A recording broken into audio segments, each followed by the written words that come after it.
Hello, ladies. Our topic for today is Nasa Venishma and how it affects us in our lives. I think we all know that the concept of Nasa Venishma is a very, very big theme in Kabbalah Torah. We'll look at the pasuk in Shmos Chaf Daled that says, "V'yomu kol asher diber Hashem Nasa Venishma." Bnei Yisrael said, whatever Hashem asks for us, Nasa Venishma, we will do and we will hear. Chazal and Shabbos Pehei say, "B'sha'ah shekdimu Yisrael Nasa Lenishma, ba'u shishim ribo shel malchei hashares, u'lekol echad v'echad miYisrael kashru lo shnei ktarim, echad keneged Nasa v'echad keneged Nishma." Chazal laud Klal Yisrael for saying Nasa Venishma, and they say that at the time that Klal Yisrael said this, Shishim Ribo, 600,000 Malachim came down and tied 2 Ktarim onto each person's head, one Keneged Nasa and one Keneged Nishma.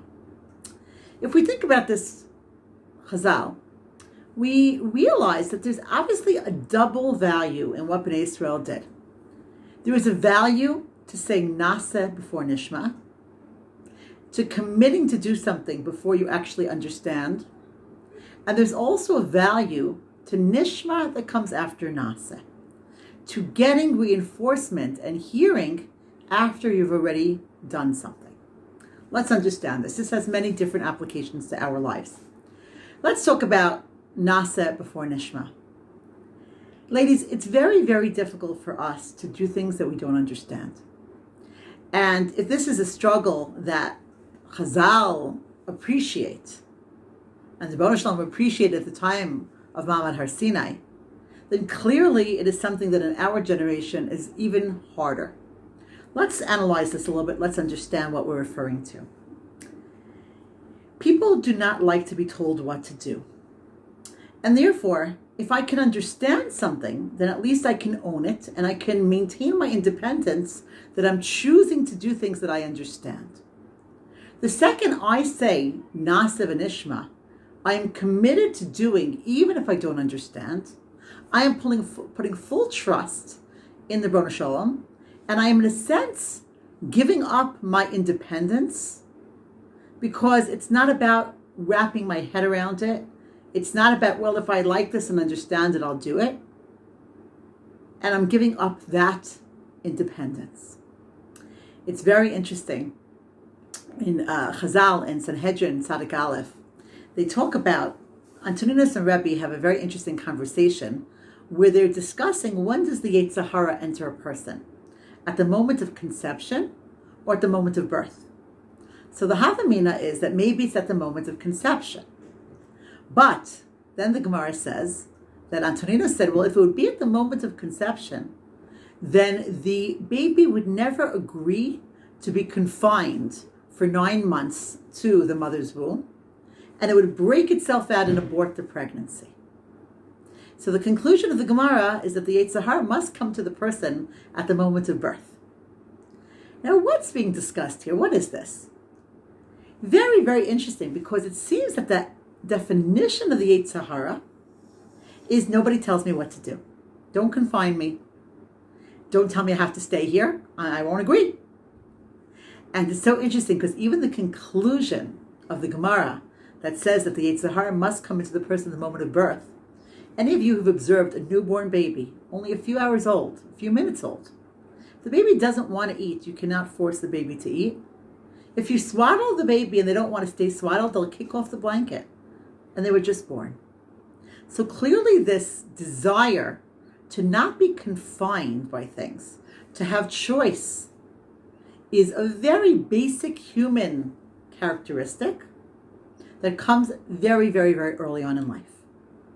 Therefore, whenever anybody commands something, they are running into that basic koach of merida, don't tell me what to do. I think some people have this in large amounts, some people have it less, but it is part of the human condition to want to assert my own control over my life and not be told what to do. Okay, we see this with children. We see this everywhere. And therefore, the great, unbelievable power of saying Nasa before Nishma was that Bnei Yisrael were basically saying we are giving up our independence and we will trust you, Hashem. You don't have to explain to us before we're committed. We said yes, even if we don't understand. And that is the ultimate loyalty that a person has towards his Creator, that whatever you say, I'll do, even if I don't understand it. And we have to understand that when we say yes to something because we understand it, in a sense, we are not committed to God. We're committed to our own intellect. We are asserting our independence. And if this is clear to me and I choose and I want to keep it, I will. And if not, not. I think that in our society, this is much more of an issue than it must have been at the time of Mammon Har Sinai. We need everything explained to us. We would like to understand. We want to read the fine print. We want to be able to assert our independence. And that basic statement of nobody tells me what to do is very, very inherent to the human condition and to the modern day man. I always tell this cute story that my students have heard from me, that this concept of asserting independence and nobody tells me what to do, it comes in, it's basic to our human condition, but some people have larger doses of it than others.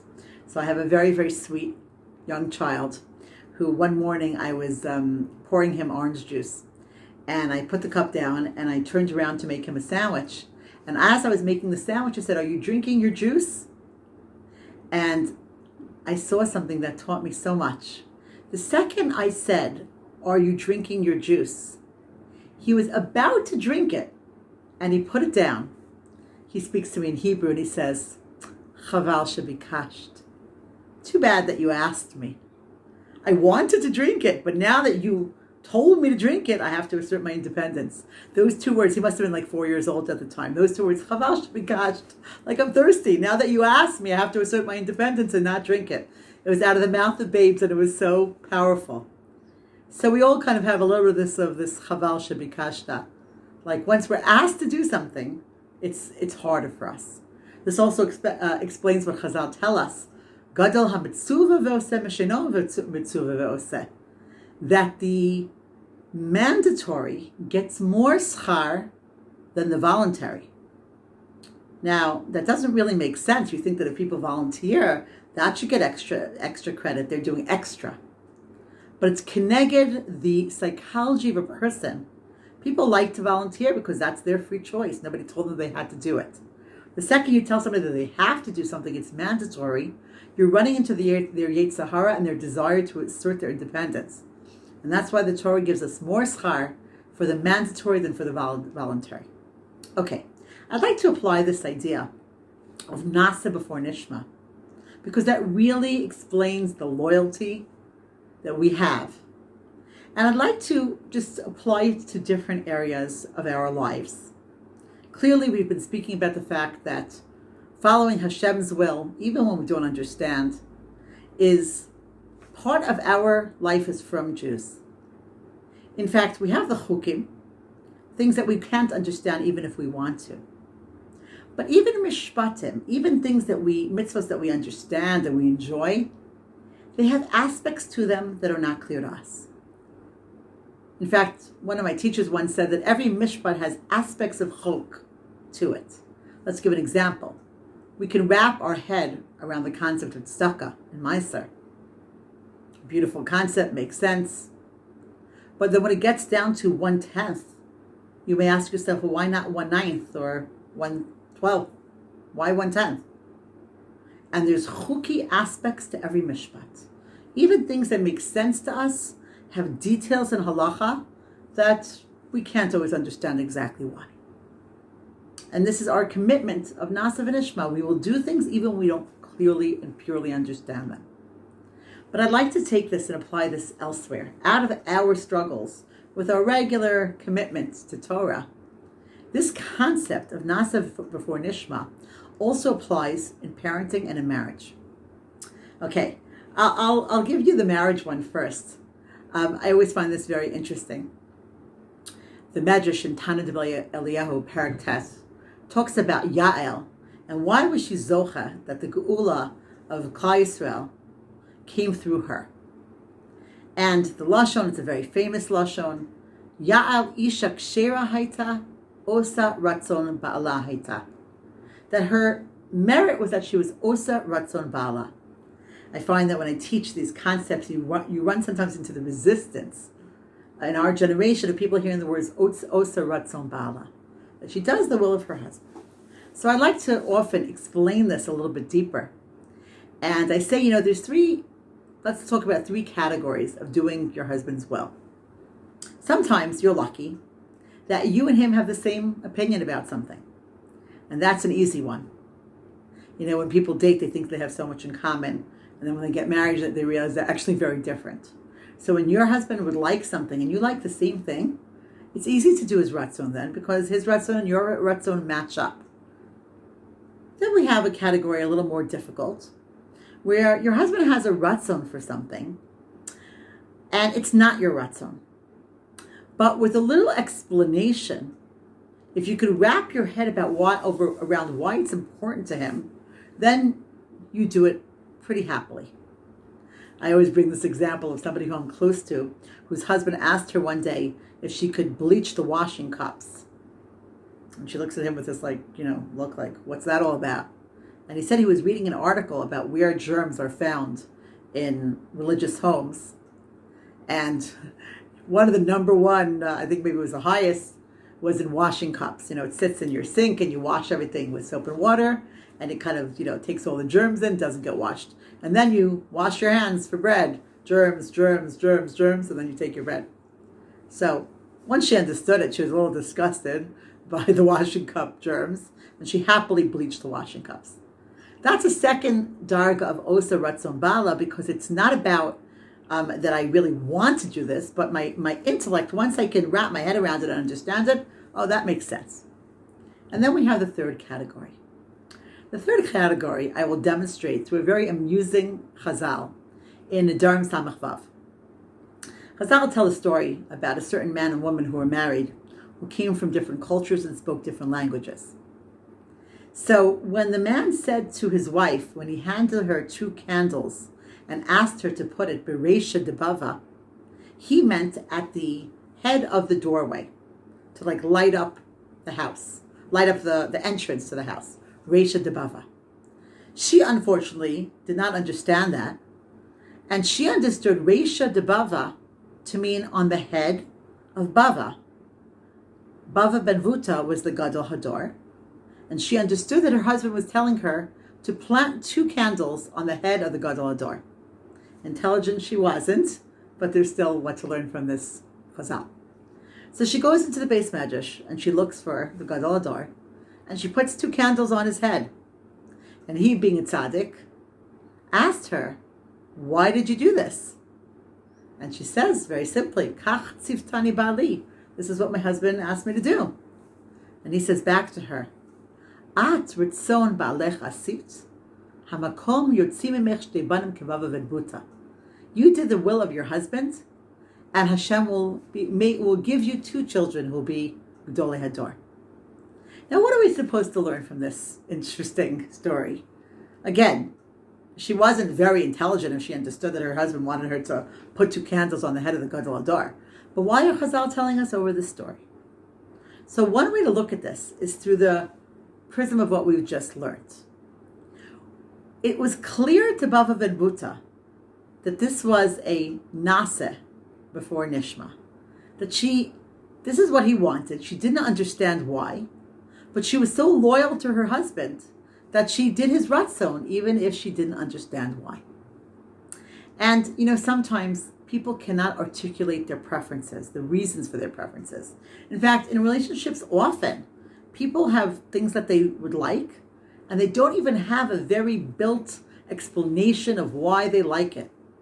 Certain preferences, certain aesthetic things. Why do you like that color more than the other, or the glasses lined up here? Not everybody has a very articulate explanation. And yet when we could do somebody's ratzon without the nishma, without really knowing why, it's a very strong sign of loyalty and commitment. And that maybe is the medrash, is the purpose of what Chazal is trying to teach us in Nedarim Samech Vav. The most interesting application of this concept of Nasa Venishma is in parenting. There's a very beautiful, I found it very, very, very enlightening book by someone called Yeshivat Hakotel, who's a Chinuch Habanim expert in Israel. It was recently translated to English. The title, I think, is called Spare the Child, if I'm not mistaken. So he has some very, very creative ideas in Chinuch. And he actually brings down this medrash of Nasa Venishma with the two Ketarim, and he does something fantastic with it. Rav Yaakovson is working against our nature to always explain to our children why we want them to do what we want. We will say to them something like, could you help me set the table? I've had a really hard day and I have a real headache. And Chazal say, Misha tarach be'erev Shabbat, yochal b'Shabbat. We go on and on and on. And your brothers are too young and I can't really expect of them and you really understand and I really have a lot to do. Blah, blah, blah, blah, blah.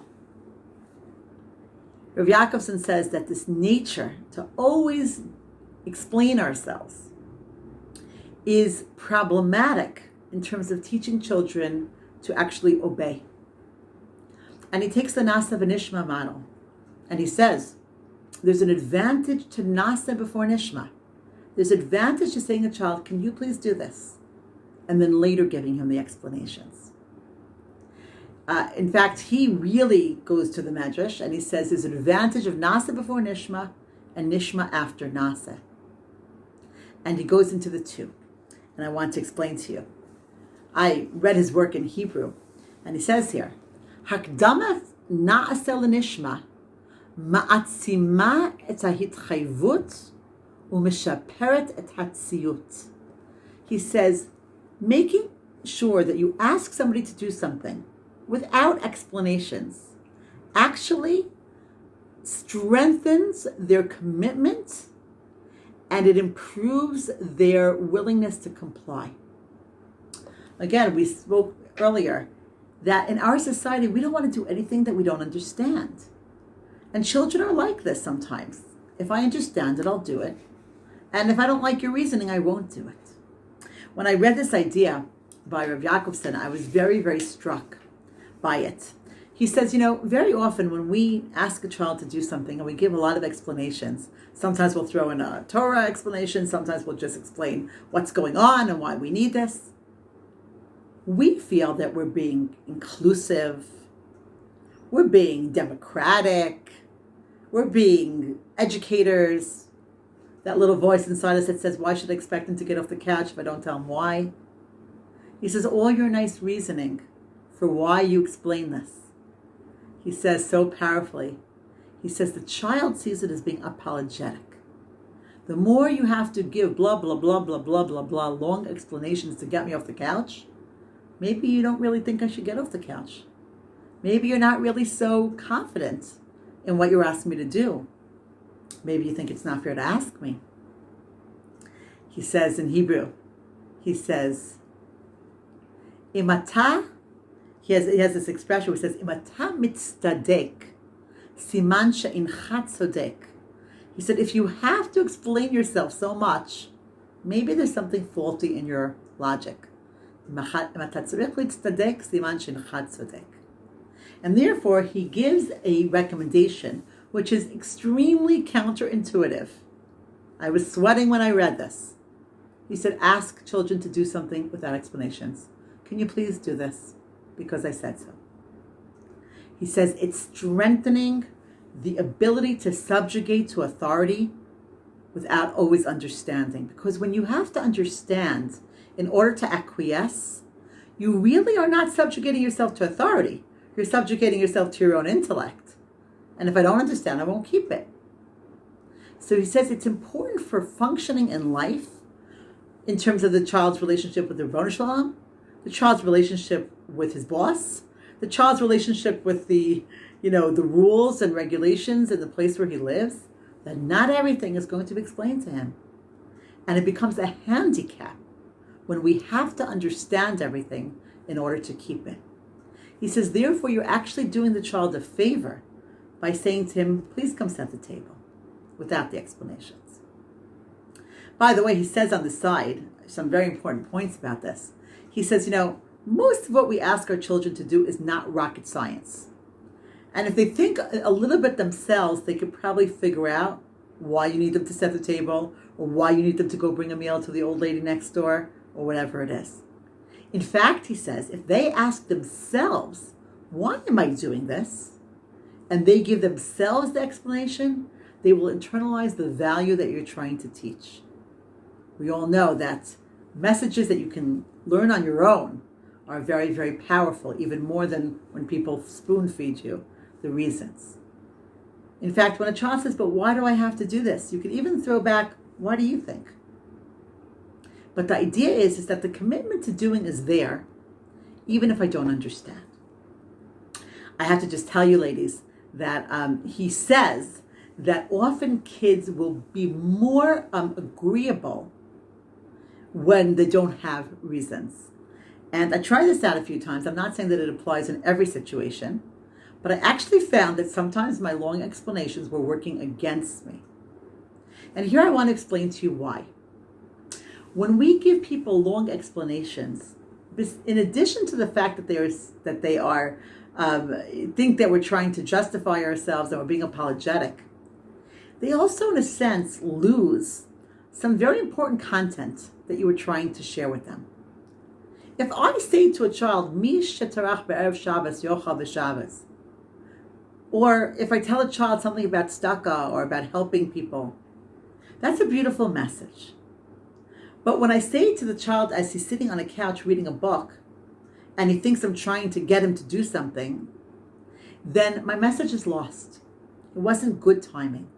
And here, ladies, as we wind down for today, I want to share with you, Nasa Venishma is really, when we relate to it in regards to parenting, it's figuring out when is the optimal listening time for the message that I'm trying to give. If the child is on the couch and I want him to do something, I might be wasting my beautiful ideas because there's minimal listening power at that time. The child feels I have an agenda. I'm throwing sources at him or explanations at him to get him to do what I want him to do. And he therefore becomes cynical about the things that I'm telling him. The example that I like to bring for this is that, there's a lot of telemarketing for tzedakah where I live in Israel. I don't know if it exists in other places. But very often people will get on the phone and they'll say, oh, shalom, and then they start telling you all kinds of beautiful ideas and about how if you take care of Hashem's children, he'll take care of yours. And if you're in a rush and you got this phone call, you're kind of thinking, okay, what do you want from me? How much do you want me to commit? It's like you're waiting for the punchline. And you're not really taking so seriously what they're saying because you know that they have an agenda and they want to get something out of you. When is the optimal time to educate? The optimal time, Rav Yaakovson says, is after the child has done the job.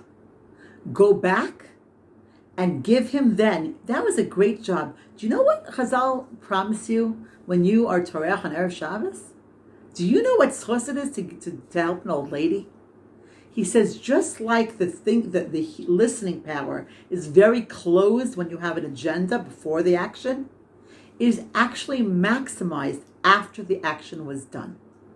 He says the nature of people is that they like to find chizuk in what they've done already or what they're doing already. In mizarzim elat mizurazim, as I'll tell us. And this is the reality. And this is something we forget to do. After the child set the table, go back and share with him how special that was. Or if it's a teenager who doesn't want to hear, just say thumbs up, great job. Big help. He says, you just switched it. And that is the reason why this tuktar, Nasa before Nishma gets a keter, because it's good for people to acquiesce even when they don't understand. But Nishma, after after Naseh also gets a keter. Why? Because people internalize things best once they've already made a commitment to do it. His Lashon, Rav Yaakovson, Tchiyat hanishma la'achar hanaseh goremet havana shlema v'hakaram le'ah. Perfect time to educate somebody is after they've done it already and they like to support the actions they've done. If we get back to Klal Yisrael and our commitment to Hashem's Torah, we're not a nation that just says, Naseh, we'll do, we don't need to know. We also got the Keter for Nishma, because we as a people, we have a quest for knowledge, a quest for understanding Ratzon Hashem. We want to delve into the reasons. We love it. But the idea that we're being taught here is that the perfect time for learning and delving is after you have the commitment. First we say Naseh, and we tell Hashem we are unconditionally committed to you, even if we don't understand. And afterwards we use our intellect and we say, now we want to understand Hashem's Torah. I wish everybody a beautiful Chag Matan Torah and good news for all of Klal Yisrael all over the world. Thank you.